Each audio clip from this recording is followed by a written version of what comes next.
हाय। भाई ये भूत तो बड़ा लकी साबित हुआ यार तुम्हारे लिए। तुम्हारे सपने में आए और इंक्रीमेंट हो गया। इंक्रीमेंट? तुम्हारी सैलरी 25% बढ़ाने का अप्रूवल मिला है। क्या? आजकल बॉस कुछ ज्यादा ही मेहरबान है रागिनी पे। हाँ, लेकिन रागिनी डिजर्व भी तो करती है। डिजर्व तो मैं भी करती थी, लेकिन मैंने बॉस को खुश करने से मना कर दिया तो उसको अब रागिनी मिल गई है। मतलब क्या है तुम्हारा? जानते नहीं हो क्या अपने बॉस को? आजकल रागिनी के साथ सो रहा है।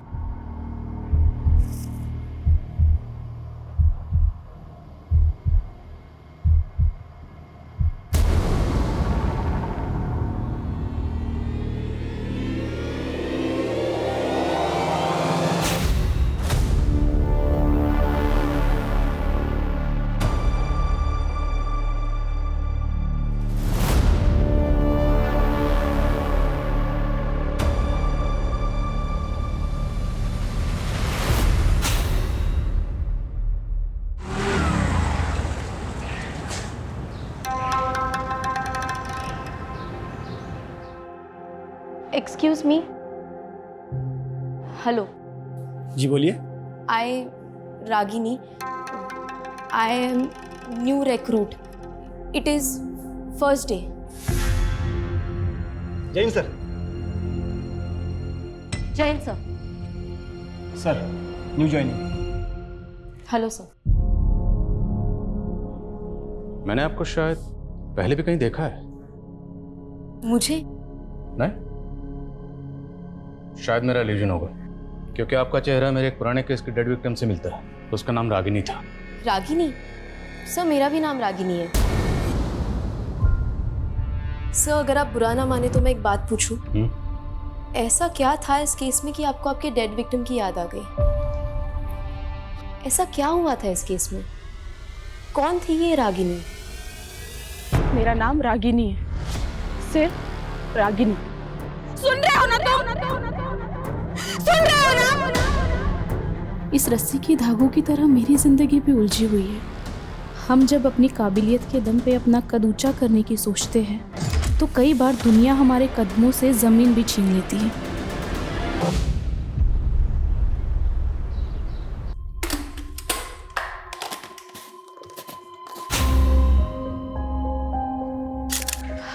माँ, मैंने खाना बना दिया है। आप पापा को शाम की दवाई याद से दे दीजिएगा, वरना ये तो भूल ही जाएंगे। और आप पापा प्लीज ये बीड़ी मत पीजिएगा, वरना फिर से आपके फेफड़ों में पानी भर जाएगा।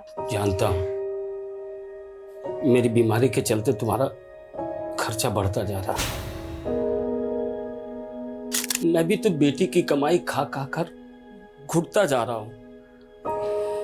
इसी हताशा में न जाने कब बीड़ी मुंह में लग जाती है। ये कैसी बातें सोचते रहते हैं आप पापा?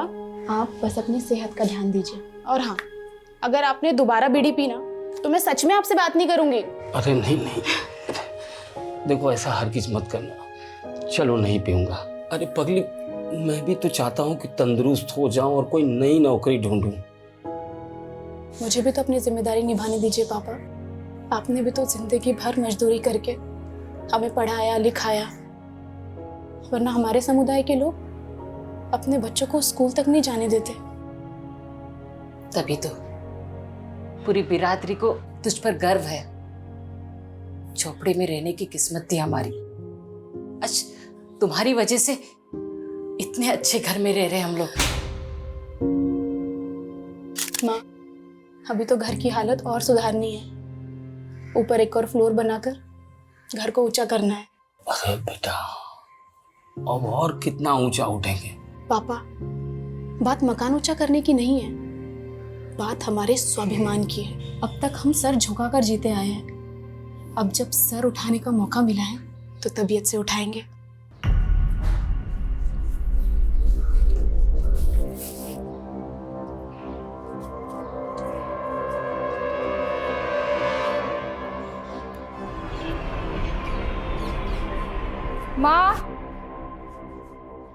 माँ एक कप चाय बना दो प्लीज।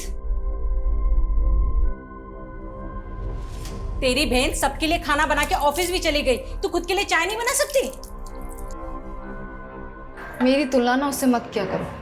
तेरी तुलना में उससे करना भी नहीं चाहती, तू उसके एड़ी के बराबर भी हो जाए ना तो मैं गंगा नहा लूंगी।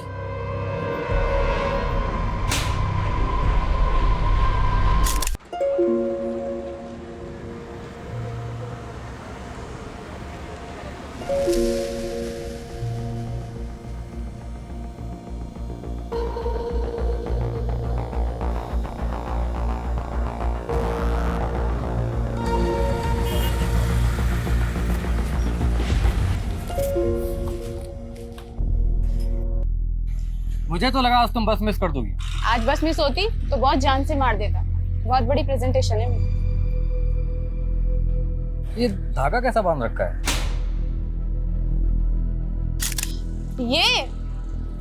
ये तो बस ऐसे ही। तू जो मुझे वो हॉरर क्लिप्स भेजना है ना, सपने में भूत आने लगे मेरे, उससे बचने के लिए बांधा है। तू भी इन सब पे विश्वास करती है?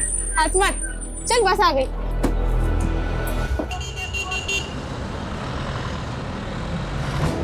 वैसे तुम्हारे सपने में जो भूत आते हैं वो दिखते कैसे? पागल तू भी। छोड़िए सब। अच्छा सुन, जो मैं ऑफिस में प्रेजेंटेशन दिखाने वाली हूँ, तू उसे एक बार सुन और अपना फीडबैक दे। बदतमीज! ऐसे कैसे हाथ लगाया तूने मेरे को? टच कैसे किया तूने? अरे गलती से हो गया ना टच। तूने कल भी यही किया था, मैंने इग्नोर किया। अरे भाई साहब मत बोल कुछ भी। चल रहा है छेड़खानी करता है। भैया इसने कल भी यही किया था। अरे तू रुक ना। भाई चल, इसने कल भी यही किया था। छेड़खानी कर रहा है तू बस में। कुछ नहीं किया है। मैडम कल से बस में नहीं आने दूंगा। कल भी इसने यही किया था। जाने दो रागिनी, उस पर फोकस मत करो, अपनी प्रेजेंटेशन पे ध्यान दो। मैं सिर्फ एक ही टिप देना चाहता हूँ, इंग्लिश उतनी ही बोलना जितनी संभाल पाओ, वरना तुम्हारे टैलेंट में कोई कमी नहीं। मेरी इंग्लिश भी पहले मेरे सपनों की तरह टूटी फूटी सी थी। इंग्लिश फिर भी आ गई, लेकिन सपने रिपेयर होना बाकी थे। और जब आपने अपने पिता को दिहाड़ी मजदूरों की लाइन में सबसे पीछे खड़ा देखा हो, तो खुद को सबसे आगे खड़ा पाके भी आखिरी पंक्ति की वो दुश्वारियाँ आपका पीछा नहीं छोड़ती है।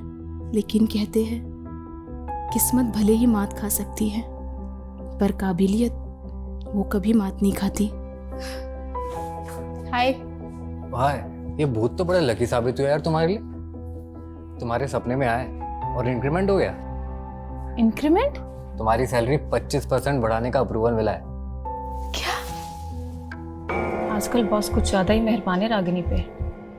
हाँ, लेकिन रागिनी डिजर्व भी तो करती है। डिजर्व तो मैं भी करती थी, लेकिन मैंने बॉस को खुश करने से मना कर दिया तो उसको अब रागिनी मिल गई है। मतलब क्या है तुम्हारा? जानते नहीं हो क्या अपने बॉस को? आजकल रागिनी के साथ सो रहा है।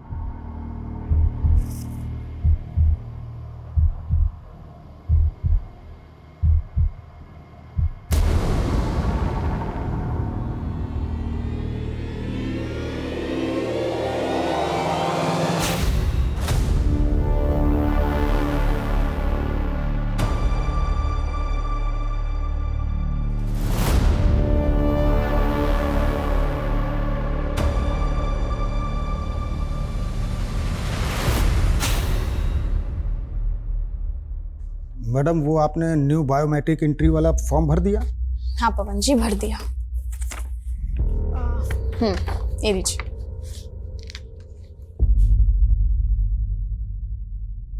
अरे मैडम इसमें तो सरनेम ही नहीं है। मेरा कोई सरनेम नहीं है पवन जी। सरनेम तो सबका होता है, कोई हवा से थोड़ी ना आता है। सब अपने बाप दादा के कुल से ही आते हैं। वैसे आपका कुल क्या है मैडम? पवन जी फालतू की बातें छोड़िए और जाइए अपना काम करिए।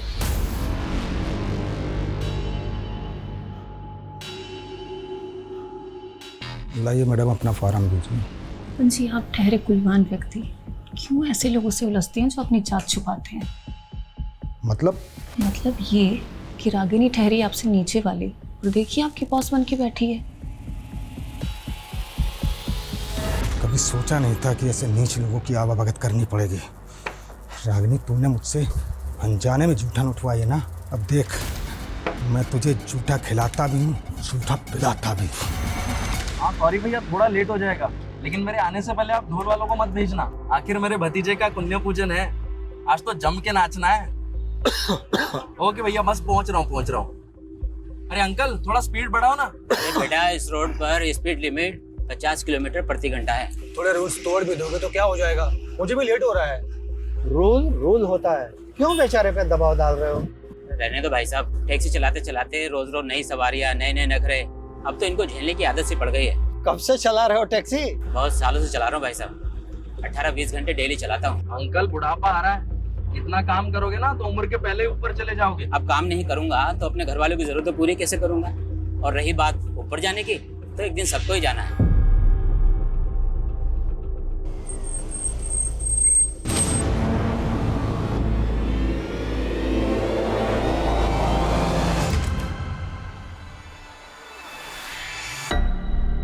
रागिनी फोन नहीं उठा रही है।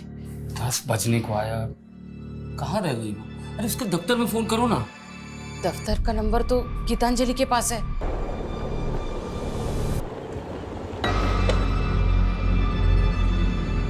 बाय। हेलो, रागिनी तुम्हारे साथ है? मेरे साथ क्यों होगी वो? वो दफ्तर से अभी तक घर नहीं आई, एक बार उसके दफ्तर में फोन करके पूछना। ठीक है।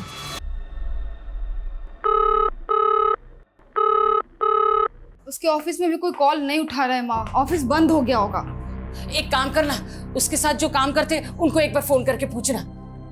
आप लोग क्यों टेंशन ले रहे हो? गई होगी ना कहीं मौज करने, आ जाएगी। क्या बकवास कर रही है ये? बकवास मैं नहीं कर रही हूँ पापा, और ये आप दोनों की गलती का ही नतीजा है। 27 साल की हो गई है, लेकिन उसकी शादी के बारे में आप लोगों ने नहीं सोचा, तो कहीं तो जाएगी ना फिर। जुबान है क्या कैची? बोलने से पहले ये भी नहीं सोचती कि सामने बाप खड़ा है।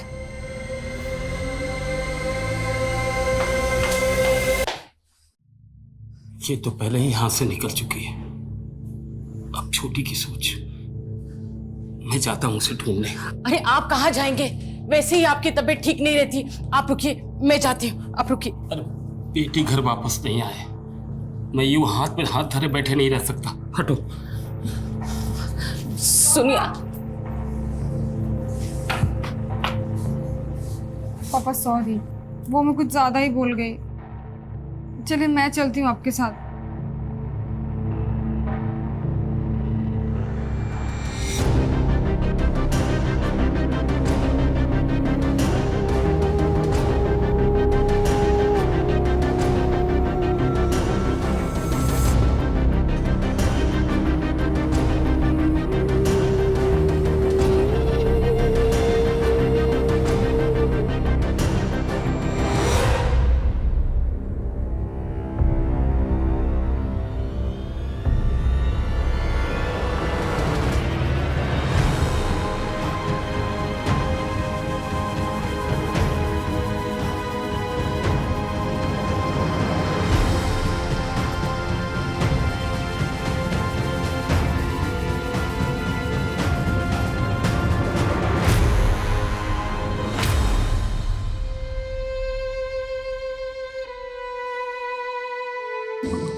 सर, ये आत्महत्या लगती है। आत्महत्या नहीं कर सकती है मेरी बेटी। संभालिए अपने। कल रात हमने इन्हें सब कुछ बताया था, इन्होंने कुछ नहीं किया। और इनकी लापरवाही का नतीजा है सर कि मेरी बहन की हालत हुई है। आप लोग पीछे हटिए, आप लोग पीछे हटिए। मिर्दास रोड से एक चौंका देने वाली खबर सामने आई है। एक रात पहले हुई गुमशुदा लड़की का शव आज सुबह मिर्दास रोड पे एक पेड़ से लटका पाया गया। सूत्रों के मुताबिक पीड़ित के परिवार ने एक रात पहले ही युवती की गुमशुदगी की रिपोर्ट थाने में दर्ज कराई थी। अब सवाल ये उठ रहा है कि ये मर्डर है या सुसाइड। आपको लगता है कि रागिनी ने सुसाइड नहीं किया, बल्कि किसी ने उसकी हत्या की? ये हत्या ही है साहब। मेरी बेटी ने कभी भी किसी समस्या के सामने घुटने नहीं टेके। किसने की होगी ये हत्या? पता नहीं, किसकी नजर लग गई हमें। नजर लग गई? साहब, हम लोग भूमिहीन लोग हैं। 3 साल पहले रागिनी की यहाँ नौकरी लगी थी और 1 साल पहले बहुत मेहनत कर उसने बैंक से कर्ज लेकर ये घर बनाया। आप ही देखिए सारे सपने कैसे टूट गए।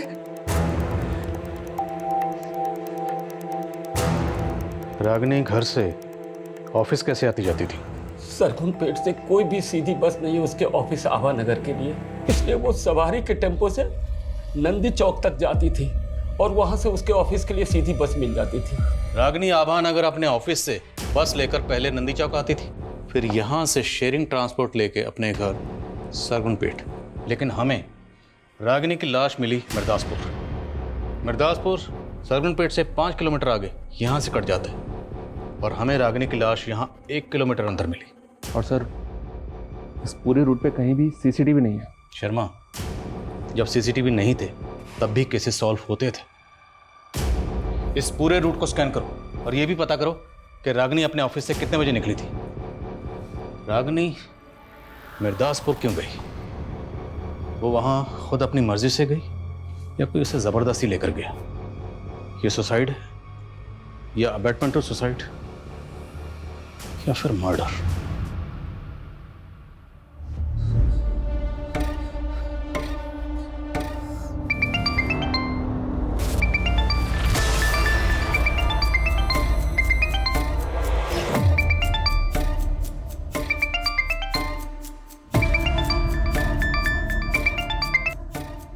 मुझे तुमसे कोई बात नहीं करनी है। वो फोन कट मत करना। तुम्हें पता है ना मैंने रागिनी के लिए तुम्हें फोन किया। क्यों? उसकी किस्मत तो तुम ही लिख रहे थे ना, तो मुझसे क्या पूछ रहे हो? किस्मत तो मैं तुम्हारी भी लिखना चाहता। मेरी किस्मत तुम बहुत पहले ही खराब कर चुके हो। तुम ही हो ना पनौती हम दोनों बहनों के बीच में। मेरी जिंदगी तो बर्बाद कर दी, और क्या पता रागिनी को भी अपने प्यार के चक्कर में फंसा लिया हो। बकवास बंद करो गीतांजलि। बॉस आदमी तो तुम हो। अगर मेरा बस चलता ना तो तुम्हें मार के लटका देती मैं, समझे तुम?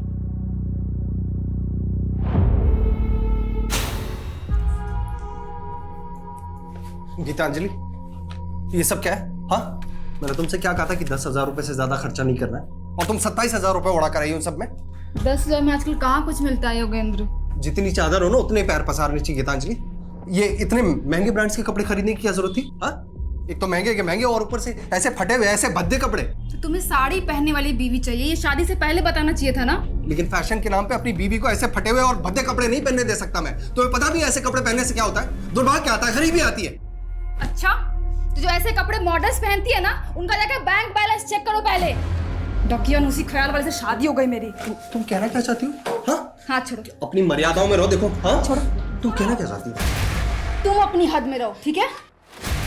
दीदी पागल हो गई हो क्या? अपने पति पर ऐसे कौन हाथ उठाता है?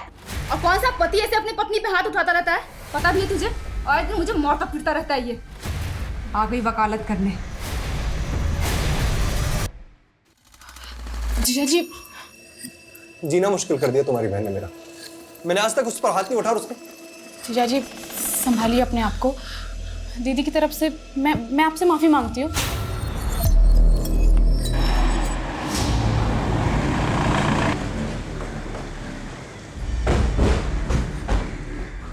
सर, मैं मान ही नहीं सकता कि रागिनी सुसाइड कर सकती है।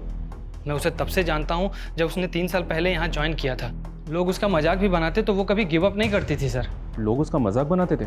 ये अभी की बात नहीं है, वो 3 साल पुरानी बात है सर, जब उसने एज एन इंटर्न ज्वाइन किया था यहाँ पर। Excuse me ma'am, I prepare this report. I prepare नहीं, I have prepared this report होता है। वो पहले विजिता मैम की असिस्टेंट थी, लेकिन रागिनी ने अपनी लगन से ऐसा काम किया, 6 महीने पहले ही विजिता मैम क्या हम सबकी बॉस बन गई। कल ही रागिनी का इंक्रीमेंट हुआ था सर। वो बहुत खुश थी। ऐसा हो ही नहीं सकता कि वो सुसाइड कर ले। क्या कोई ऐसा है जो उसकी तरक्की से जलता था? नो आइडिया सर, लेकिन लगता था वो अपनी पर्सनल लाइफ में थोड़ी डिस्टर्ब थी। तुम उसकी पर्सनल लाइफ के बारे में क्या जानती हो? नॉट मच सर, लेकिन इस बारे में आपको अरविंद काफ़ी कुछ बता सकता है।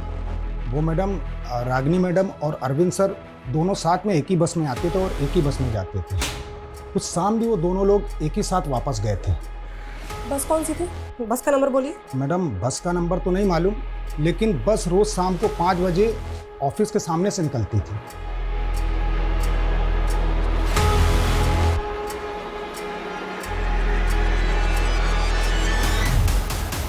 हाँ सर, ये लड़की रोजाना इसी बस से जाती थी, पर उस दिन इस बस से नहीं गई थी सर।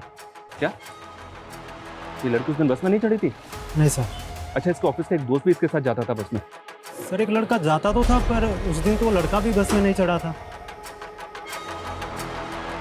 कहीं ऐसा तो नहीं रागिनी उस दिन अरविंद के साथ कहीं गई थी?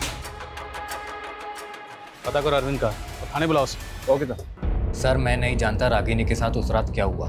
रागिनी और तुम दोनों एक साथ उस बस में जाते थे, लेकिन उस दिन तुम दोनों ही उस बस में नहीं चढ़े। बोल, रागिनी को लेकर कहाँ गया था? सर मुझे किसी काम से विदिशा जाना था, मैंने वो बस पकड़ी नहीं, लेकिन रागिनी उसी बस से गई थी। सॉरी यार, मैं आज तुम्हें बस में कंपनी नहीं दे पाऊंगा।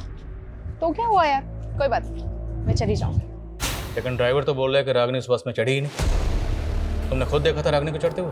सर देखा तो नहीं था, लेकिन हम रोज उसी बस से जाते थे। ये बस वाला झूठ तो नहीं बोल रहा, क्योंकि रागिनी नंदी चौक से बस में चढ़ती थी। बस स्टॉप पे पता करते हैं, क्या रागिनी को किसी ने बस में चढ़ते हुए देखा था? और बस की बाकी सवारी से बात करनी होगी।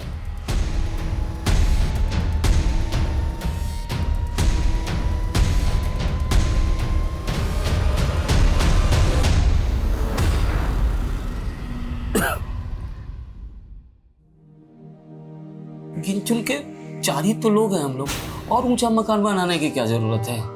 बाबा, अब तक हम सर झुका के जीते आए हैं, लेकिन अब जब सर उठाने का मौका मिला है तो तबीयत से उठाएंगे।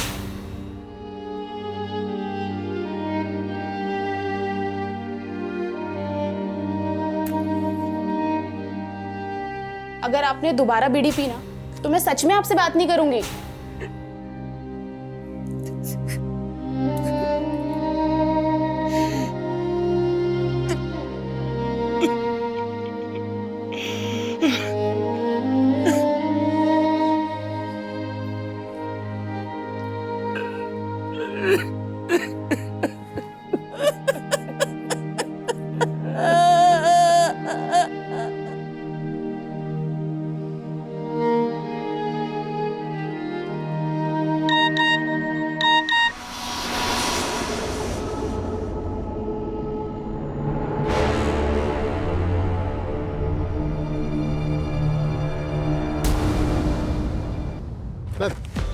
नंदी चौक के बस स्टैंड के पास रिक्शा वाला मुझे मिला। इसने रागिनी को उस शाम को यहाँ पे देखा था, लेकिन इसका कहना है कि उस शाम रागिनी बस से नहीं बल्कि किसी के साथ बाइक से आई थी।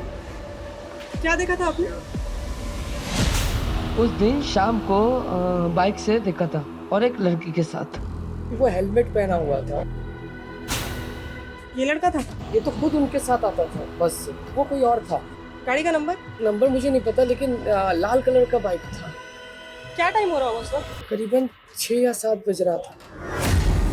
मैम यहाँ आसपास कोई सीसीटीवी भी नहीं है। अरे कुछ तो होगा, आगे पीछे आसपास कहीं ना कहीं चेक करो। अब आगे एक पेट्रोल पंप है ना जी, वहाँ जाके चेक करो, हो सकता है उनके सीसीटीवी से पता चले कि रागिनी किस बाइक से आई थी।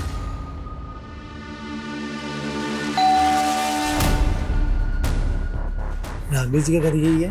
हाँ। महंगे कुछ पार्सल है।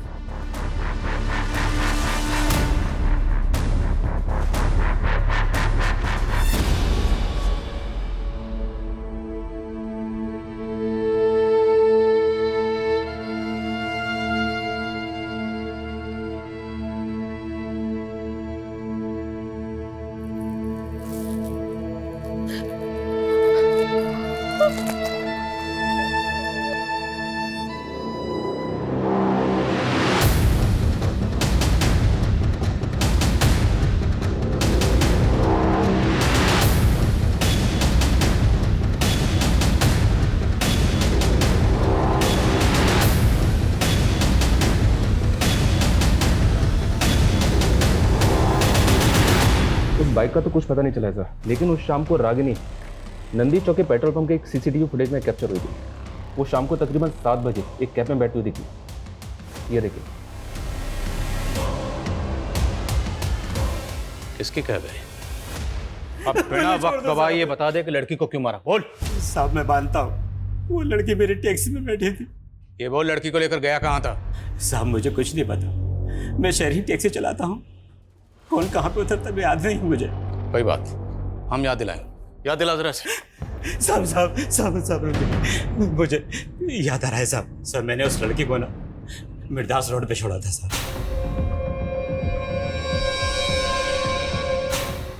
कितने बजे होंगे तब?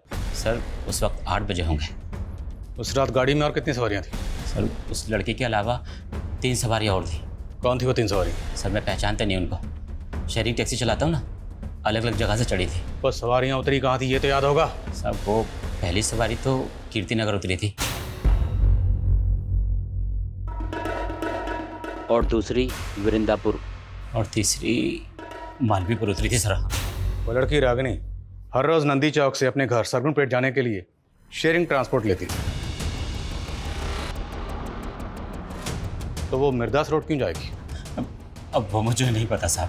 कोई बात नहीं, हम पता लगा लेंगे। इसकी टैक्सी का फोरेंसिक करवा। सर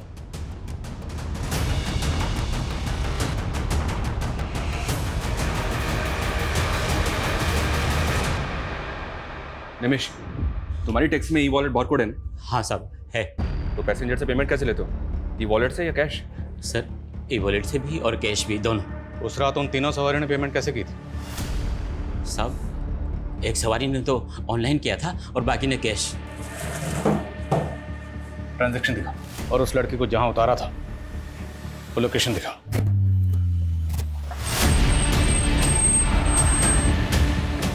चलो उतरो।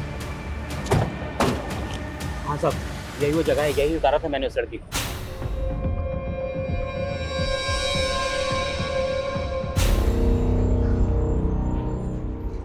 वो जगह यहाँ से 1 किलोमीटर दूर है, यहाँ पर रागिनी की लाश लटकी हुई है। सर ये आसपास कुछ घर दिखाई दे रहे हैं, हो सकता है कि रागिनी या किसी के घर पे आई हो। उस रात को किसी ने रागिनी को यहाँ आते जाते देखा। रागिनी के घर वालों ने ऐसा कुछ कहा नहीं कि उनकी जान पहचान का यहाँ कोई रहता है। फिर भी पता करो। ओके सर, विकास। हाँ समझ। सर उस शाम कैब वाले को रमेश कुमार नाम के एक आदमी ने ई वॉलेट से पे किया था। सर ये आदमी कीर्तिनगर में रहता है, मैंने उसे बुलवा लिया। ठीक।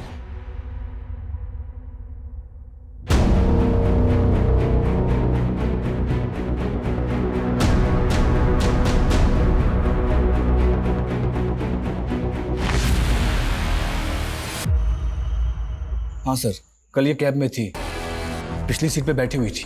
तुमने इस लड़की के साथ कहाँ तक ट्रैवल किया था? शायद मिर्दास रोड। इस लड़की, तुम्हारे और टैक्सी ड्राइवर के अलावा टैक्सी में और कितने लोग थे? सर 2 जन और थे। एक अंकल थे, बहुत बुजुर्ग, बार बार खांस रहे थे, और सर एक लड़का था, यंग। कौन थे वो दोनों, जानते हो? नहीं सर, मैं नहीं जानता। वो दोनों एक दूसरे को जानते? सर ऐसा देख के तो नहीं लगा, पर वो लड़का बहुत जल्दी में था सर।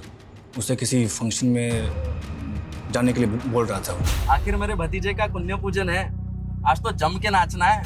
कैब ड्राइवर ने बताया कि वो जो लड़का मालवीपुर में उतरा था, उसे वहाँ किसी कुआं पूजन में जाना था। मालवीपुर में जितने भी बैंक्वेट हॉल, पार्टी हॉल हैं, सब जगह पता करो कि वो कुआं पूजन फंक्शन कहाँ था। शर्मा, किसी भी तरह से उस लड़के को ढूंढो, क्योंकि हो सकता है उस लड़के से हमें पता चले कि उस रात रागिनी के साथ क्या हुआ था। सर मिर्दासपुर में भी इंक्वायरी चालू है, लेकिन अभी तक कोई भी ऐसा विटनेस नहीं मिला है जिसने रागिनी को उस रात वहाँ किसी के साथ देखा हो।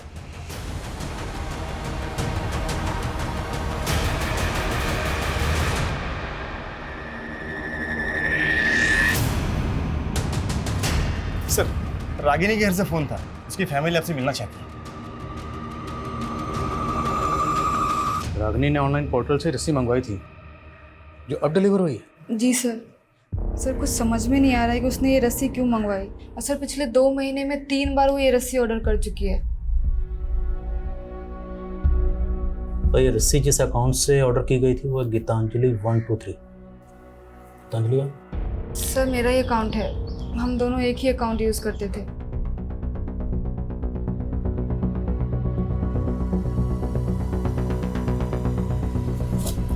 ये ठीक वैसी रस्सी है जिस रस्सी पर रागिनी की लाश लटकी हुई थी। हाँ सर, इसीलिए लगा कि आपको बता देना चाहिए।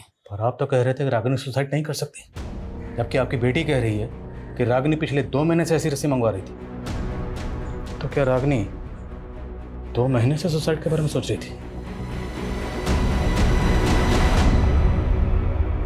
सर अब तो मुझे फैमिली वालों पे ही डाउट हो रहा है। कहीं ऐसा तो नहीं कि उन्हें पता हो रागिनी ने किस वजह से सुसाइड किया है और वो हमें गोल गोल घुमा रहे हैं। अगर घर वाले वाकई को छुपा रहे हैं तो फिर इस केस की कहानी कुछ और है। क्या ऐसा हो सकता है सर कि रागिनी के घर वाले पिछले 2 महीने से रागिनी को मारने की प्लानिंग कर रहे थे? ऑनलाइन रस्सी मंगाना उनकी प्लानिंग का हिस्सा हो? सर रस्सी उसकी बड़ी बहन के अकाउंट से मंगाई गई है। ऐसा हो सकता है कि घर पे उसका मर्डर किया गया और लाश ले जाकर बाहर लटका दी ताकि वो लोग ना फंसे। और सर हमें मर्डर और सुसाइड में उलझा रहे हैं। उस घर का पूरा खर्चा सिर्फ और सिर्फ रागिनी के पैसे से चलता था। अब सवाल ये है कि वो सोने के अंडे देने वाली मुर्गी को क्यों मारेंगे? शायद ऑनर किलिंग वाला एंगल हो सकता है कि रागिनी को कोई ऐसा लड़का पसंद आ गया हो जिसे उसके घर वाले ना पसंद करते। देखो, अरविंद रागिनी के काफ़ी क्लोज था, पर वो ये नहीं मान रहा कि उसका रागिनी के साथ अफेयर भी था। तो क्या ये मुमकिन है कि रागिनी किसी और लड़के को मिलने के लिए मिर्दासपुर गई? लेकिन सर मिर्दासपुर में कुछ नहीं मिल रहा है। रागिनी के सोशल मीडिया अकाउंट्स चेक करो, क्योंकि इस रस्सी ने इस केस को और भी उलझा दिया है। लेकिन रागिनी की मौत का इस रस्सी से कोई तो राज जुड़ा है।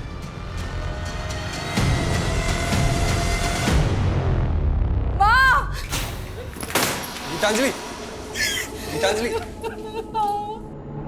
दामाद जी, आप दोनों यहाँ मतलब पापा जी को गीतांजलि को शायद कोई गलतफहमी हो गई है। ये आपसे कुछ मुझे कोई गलतफहमी नहीं हुई है। पापा, इसका ना इसके साथ चक्कर चल रहा है। ये क्या बकवास कर रही हो दीदी? हाँ, मैंने तुम दोनों की लड़ाई में जीजा जी का साथ दिया, इसलिए कुछ भी बोलोगी?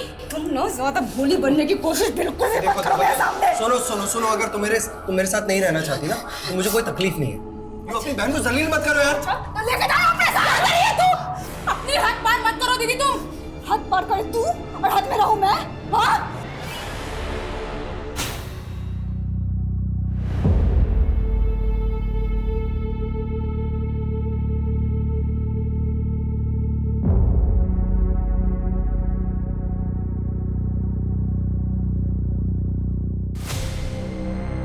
गीतांजलि, कहीं तू हमसे कुछ छुपा तो नहीं रही है ना? रागिनी हमेशा तेरे और दामाद जी के झगड़ों के बीच में पीसती रही, कहीं इस बार भी? इस तो मैं रही थी माँ उन दोनों के बीच में। और अगर आपको अपनी इज्जत की परवाह नहीं है ना तो जाके पुलिस को बता दीजिए कि उसका चक्कर चल रहा था मेरे पति के साथ। मैं भी यही चाहती हूँ कि पुलिस उसको उठा के लेके जाए, उसको भी कूटे।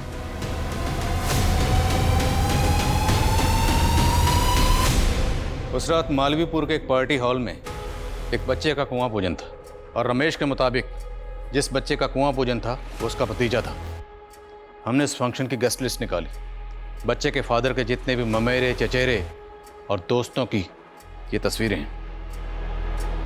जो लड़का तेरी टैक्सी में बैठा था, क्या इन तस्वीरों में से कोई है?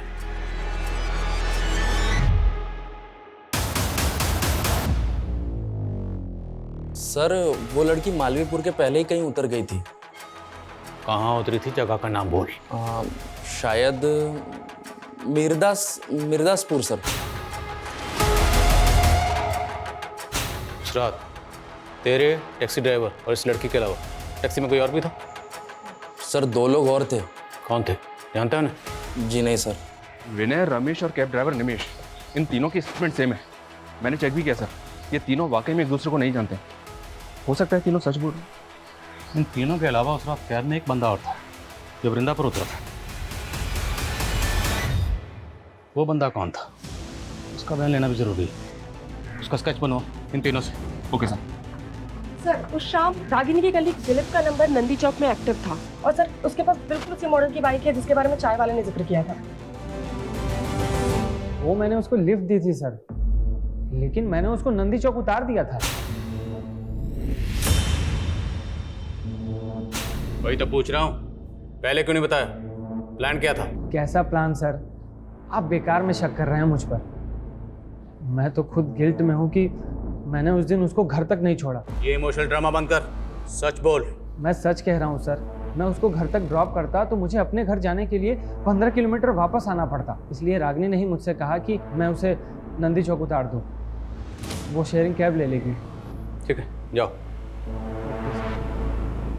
सुनो, कहीं गायब होने की मत सोचना, वरना बहुत पछताओगे।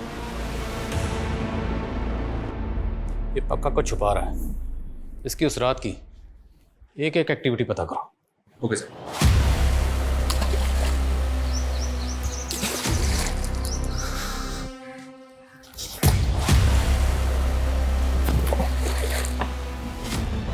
सर, रागिनी की डिटेल पोस्टमार्टम रिपोर्ट। उसकी मौत फांसी लगने से ही हुई है, और मौत से पहले उसके साथ गैंगरेप भी किया गया। गैंगरेप? तो ये भी तो मुमकिन है कि जिन लोगों ने उसका गैंग रेप किया उन्हीं लोगों ने उसको मारा, रस्सी से बांधा और पेड़ पर लटका दिया। लेकिन वो रेपिस्ट है कहाँ? रेपिस्ट तो रेपिस्ट। हम तो अभी तक ये भी पता नहीं लगा पाए कि रागिनी मिर्दासपुर क्यों गई थी। आसमान सर, वृंदापुर में उस चौथे आदमी का स्केच आइडेंटिफाई हुआ है। मंजुल नाम है सर उसका। लाओ से। हाँ सर, वो लड़की थी उस कैब में और मिर्दासपुर उतरी थी। उस लड़की का गैंग रेप हुआ था और फिर मर्डर।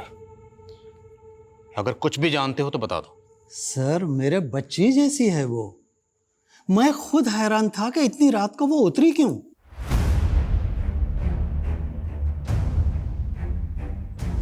और बेटा सुनो। हाँ बेटा, इतने दिनों से मैं यहाँ इतनी पुलिस आते हुए देख रही हूँ, बात क्या है? अरे लड़की की आत्महत्या की है ना, उसकी इंक्वायरी चल रही है। पर वो तो 1 किलोमीटर दूर हुई थी, फिर पुलिस यहाँ क्यों पूछ रही है? सर, मैंने रागिनी का सोशल मीडिया अकाउंट चेक किया। सर, गौर करने वाली बात यह है, जिस दिन उसका रेप हुआ है उस दिन उसने इस योगेंद्र नाम के आदमी को बर्थडे विश किया है। कहीं ऐसा तो नहीं कि रागिनी को ये बर्थडे पार्टी अटेंड करनी थी इसलिए वो मिर्दासपुर उतरी? लेकिन सर, ये सरकपुर में रहता है। हो सकता है इसने रागिनी को पिक किया वहाँ से। सर, हैरानी की बात तो यही है, ये योगेंद्र रागिनी की बड़ी बहन गीतांजलि का हस्बैंड है और गीतांजलि और इसका डिवोर्स होने वाला है। What? क्या हुआ? योगेंद्र का नाम सुनकर आप लोग चुप क्यों हो गए? सर, ये लोग कुछ नहीं बोलेंगे उसके बारे में। मतलब कहना क्या चाहती हैं आप? सर, वो मुझे डिवोर्स देके मेरी बहन रागिनी से शादी करना चाहता था। रागिनी भी उससे शादी करना चाहती थी? सर, रागिनी तो उसके सामने मुझे ही गलत समझती थी, कभी उसकी असली इंटेंशन नहीं समझ पाई। सर, 1 नंबर का वाहियात आदमी है वो। मुझसे पहले उसने एक जानवर से भी शादी की थी सर। जानवर? दिमाग खिसका हुआ है सर उसका। कहता है कि उसकी कुंडली में ना 2-2 शादियों का योग है। पहले उस जानवर से शादी की, फिर मुझसे, और मेरे बाद अब मेरी बहन को फुसला रहा था। सर, मैं कुंडली में विश्वास करता हूँ और सच में सर, मेरी कुंडली में 2 शादियों का योग लिखा हुआ था। तेरा राहु के तो सब बिगाड़ दूंगा, समझा? बोल, किस किस के साथ मिलकर रागिनी का गैंग रेप किया? सर, कैसी बातें कर रहे हैं सर आप? मैं ऐसे चरित्र का आदमी नहीं हूँ सर। और रागिनी तो खुद जानती थी अपनी बहन के बारे में। अब रागिनी तो रही नहीं और तेरी कथा सुनने में हमें कोई दिलचस्पी नहीं है, समझे? टाइम वेस्ट मत कर, बोल। सर, मैं सच कह रहा हूँ सर, मैंने ऐसा कुछ भी नहीं किया सर। और सर, उल्टा मुझे तो ऐसा महसूस होता है कि गीतांजलि ने अपनी छोटी बहन को कत्ल करवा दिया सर। अच्छा, वो अपनी सगी बहन को क्यों मरवाएगी? सर, 15 लाख रुपए मांग रही थी मुझसे एलुमनी के लिए और रागिनी मेरे साथ खड़ी थी। वो अपनी बहन के खिलाफ कोर्ट में गवाही देने वाली थी और सर, मुझे यकीन गीतांजलि ने अपनी बहन को पैसों की वजह से मरवाया।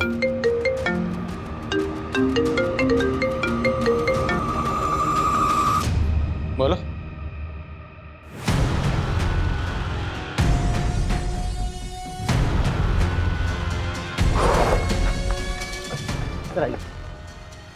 सर, ये लीजिए, उस रात के बारे में आपको कुछ बताना चाहती हूँ। अरे साहब, मैं रोज यहाँ इतनी पुलिस आते हुए देखती हूँ, लेकिन मुझसे पूछा ही नहीं किसी ने कि क्या बात है, तो मैं पहले ही बता देती ना। बात यह है कि हम एक लड़की को ढूंढ रहे हैं। ये वो लड़की, क्या आपने? अरे साहब, मैं यहाँ रोज रात को कुत्तों को बिस्किट खिलाने आती हूँ। आपने 15 तारीख को इस लड़की को यहाँ देखा? देखा तो नहीं साहब, पर एक लड़की की चीखों की आवाज सुनी थी, वो उस तरफ से आ रही थी। तो जिधर से आवाजें आ रही थी आपने वहां जाके देखा? ना बाबा ना, वहाँ इतना अंधेरा है, मैं तो डर गई। तो आपने इस लड़की को नहीं देखा? नहीं देखा साहब, खाली आवाज सुनी थी। लेकिन इन्होंने जिस डायरेक्शन से लड़की की चीखने की आवाज सुनी थी, टैक्सी ड्राइवर ने रागिनी को उधर ही उतारा था। सर, ये भी तो हो सकता है कि उसे अकेला देखकर किसी ने किडनैप कर लिया हो, फिर रेप करके मार दिया हो। मुमकिन है। इस एरिया के जितने भी उठाई गिरे शराबी जुआरी सबको लाइन अप करो। Okay sir. हाँ शर्मा। सर, दिलीप उस रात को घर नहीं गया था, बल्कि वो उसी रात को संतूरी लॉज में था। ये लॉज तो क्राइम सीन से महज 3-4 किलोमीटर दूर है। और एक बात सर, दिलीप के साथ रागिनी की बड़ी बहन गीतांजलि भी थी। बुलाओ दोनों को। तुम दोनों 9:30 बजे तक लॉज में थे, तो 10 बजे रागिनी का मर्डर हुआ। क्या प्लानिंग चल रही थी? एक्चुअली सर, हमारा अफेयर चल रहा था, इसलिए हम आपको सच नहीं बता पाए। तू 2 बार पहले भी झूठ बोल चुका। अब अगर झूठ बोला ना तो उल्टा लटकाऊंगा, समझे? बोलो। सर मैं अपनी बहन का मर्डर क्यों करवाऊंगी सर? सिर्फ हम ही नहीं, तेरा पति भी तुझे तेरी बहन का कातिल मानता है। सर झूठ बोल रहा है वो। और सर रागिनी का चक्कर उसके बॉस के साथ भी तो चल रहा था ना, वो भी तो करवा सकता है ना ये। बॉस क्या बकवास कर रहे हो इंस्पेक्टर? हमें तो यही पता चला कि आप इसलिए उसे प्रमोशन पे प्रमोशन दे रहे थे। प्रमोशन पे प्रमोशन मैं उसको इसलिए दे रहा था क्योंकि वो प्रमोशन के काबिल थी। और आपके पास कोई सबूत है मेरे खिलाफ? सर दिलीप ने ही बताया था। बोलो। सर मुझे तो विजेता ने बताया था। सर मैंने दिलीप से रागिनी और बॉस के बारे में कुछ भी नहीं कहा है। वो पता नहीं फिजूल में मुझे क्यों बदनाम कर रहा है। सर अभी तक हमारे पास इन सस्पेक्ट्स में से किसी के भी खिलाफ कोई स्ट्रॉन्ग प्रूफ नहीं। शर्मा, अभी तो सस्पेक्ट सामने आने शुरू हुए। इन सब की एक एक डिटेल पता करो। हम लोगों से कहीं ना कहीं कोई तो चूक हो रही है।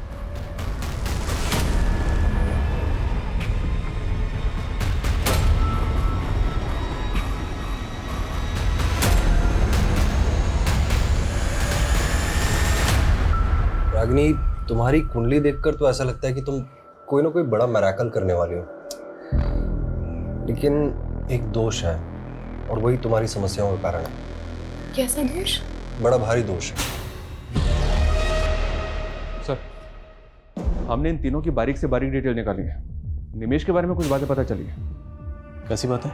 ये वर्कहॉलिक है सर, 3-3 शिफ्ट में टैक्सी चलाता था, लेकिन उस रात के बाद से ना तो इसने टैक्सी चलाई है और ना ही अपने मोहल्ले के बाहर निकला है।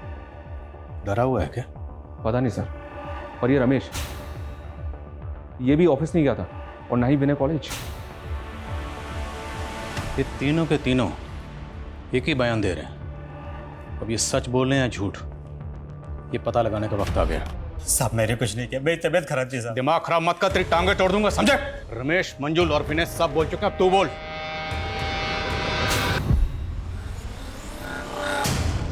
आइए मैडम, सरगम प्लेट 50 रुपया। नहीं भैया, मुझे मिर्दास रोड के तालाब वाले रास्ते से होते हुए जाना है। हाँ तो ठीक है मैडम, फिर वहीं छोड़ देंगे। आइए बैठिए।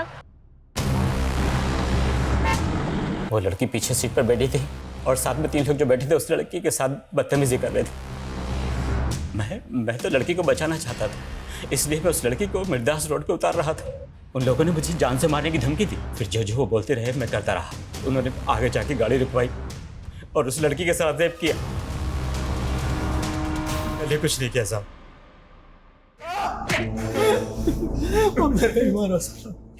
उन तीनों जानवरों ने उस मासूम को गिद्ध की तरह नोचा। तो तेरी तो बेटे की उम्र की थी। रेप ही नहीं किया बल्कि उसको मार दिया। नहीं, हमने कुछ नहीं किया साहब, हमने तो उसको जिंदा छोड़ दिया था। हाँ सर, निवेश ने हमें उसके बाद हमारे घर छोड़ दिया था। सर हम वहां से गए तो वो जिंदा थी। सर सच में हमने उसे नहीं मारा। तुम्हें 7 मंगलवार ऐसे ही पानी में रस्सी को बहाना और फिर देखना तुम्हारी समस्या कैसे खत्म होती है। ये काला धागा, इसे हमेशा अपने हाथ में बांधे रखना है ना।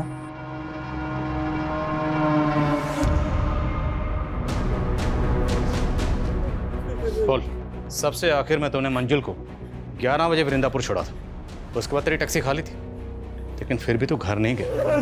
तू घर गया सुबह। कहाँ था रात पर? बोल बोल, वरना रेप और मर्डर के चार्जेस लगाऊंगा तुझ पर। नहीं साहब, नहीं साहब, मैंने पहले रेप नहीं किया, पर वो लड़की मेरे दिमाग में बार बार घूम रही थी। मैंने पहले उन तीनों को घर छोड़ा, फिर मैं वहां गया था साहब। वो लड़की अधमरी सी हो गई थी, फिर मेरी नजर उसके बैग पर पड़ी, उसमें रस्सी थी साहब, वही पेड़ पे टांग के आ गया साहब। Sir 1 minute.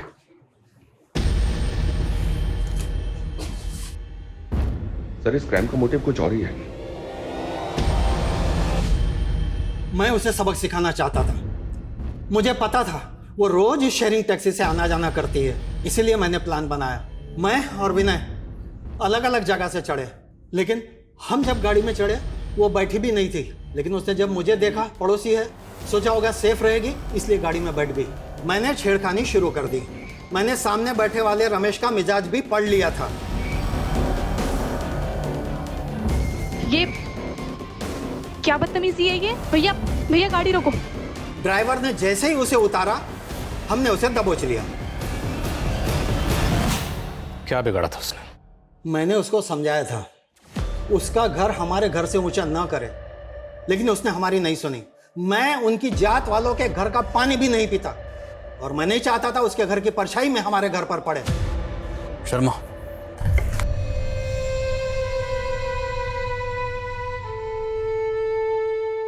सर मैंने सुना है कि छोटे गांव कस्बों में लोग भेदभाव के चलते हुए बड़े बड़े गुनाह करते हैं, लेकिन रागिनी के साथ जो हुआ बहुत ही दर्दनाक था। वो लोग रागनी को छोटा समझते थे। दरअसल छोटी रागनी नहीं, छोटे थे वो लोग, उनकी सोच, जिन्होंने रागनी को सिर्फ इसलिए मार दिया ताकि रागनी के घर की परछाई उनके घर पर ना पड़े। सिर्फ इसलिए एक मासूम की जान ले ली उन लोगों ने, जबकि उनकी खुद की परछाई उनसे शर्म खाती हो। जो लोग दूसरों को भेदभाव की नजर से देखते हैं, दरअसल समाज में वो विकृति पैदा करते हैं, और ऐसे ही लोग देश में अराजकता का माहौल पैदा करते हैं।